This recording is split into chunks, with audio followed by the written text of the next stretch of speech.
See, my phone about to die, so I kind of can't take it out to the back porch. Hold on, let me see. It's on 12%, so hold on. I'll go to the back porch real quick. We just gonna read this book called Don't Sweat the Small Stuff. I'm gonna go check on my food real quick. My name is Mona, if you don't already know, or if you can't read the name down below.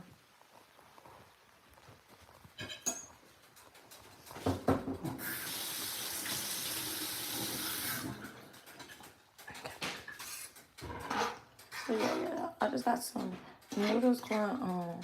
So I'm gonna get on another live and really get the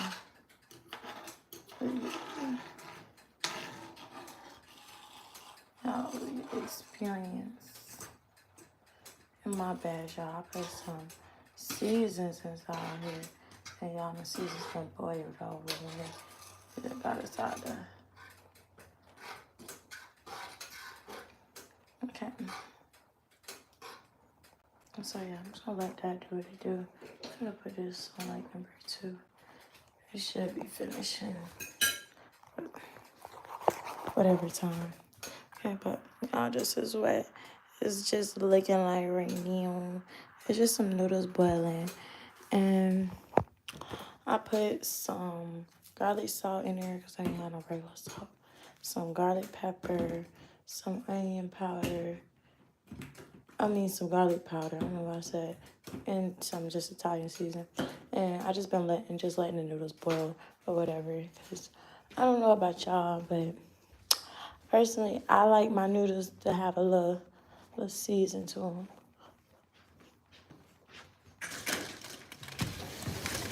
Okay, so we're going back to my porch. It's kind of chilly outside. I ain't gonna lie. Take my head back outside. All right. So, in chapter 3, become aware of the small ball affecting. Chapter 3, become aware of the small. I don't know what I'm about to say. The snowball.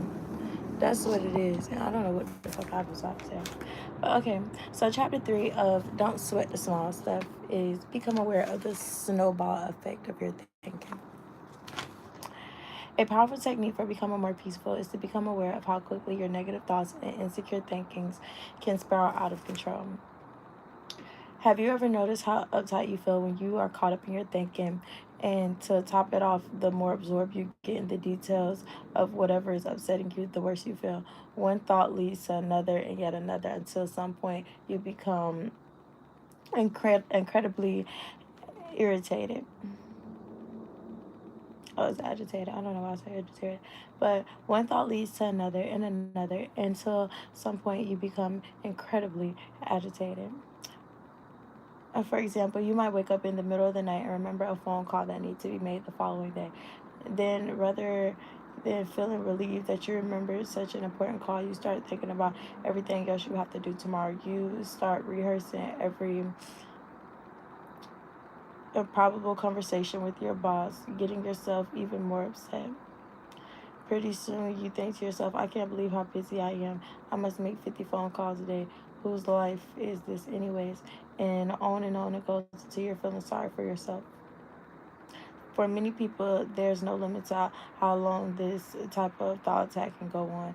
In fact, I've been told by clients that many of their days and nights are spent in these types of mental rehearsal. Needless to say, it is impossible to feel peaceful with your head full of concerns and annoyances. The solution is to notice what's happening in your head before your thoughts have a chance to build up any momentum. The sooner you catch yourself in the act of building your mental snowball, the easier it is to stop. And our example here is start running a thought. In our example here, you might notice that your snowball thinking right when you start running through the list of what you have to do the next day. Then, instead of obsessing on your upcoming day, you say to yourself, whew, there I go again, and consciously nip it in the bud. You stop your train of thought before it have a chance to get going. you can then focus not on how overwhelmed you are, but how grateful you are for remembering the phone call that needed to be made. If it's in the middle of the night, write it down on a piece of paper and go back to sleep. You might even consider keeping a pen and a paper by the bed for such moments. You must indeed be a very busy person, but remember that filling your head with thoughts of how overwhelmed you are can only make the problem worse by making you feel even more stressed than you already are.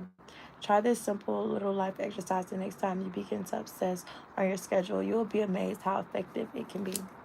Okay, that's chapter 3.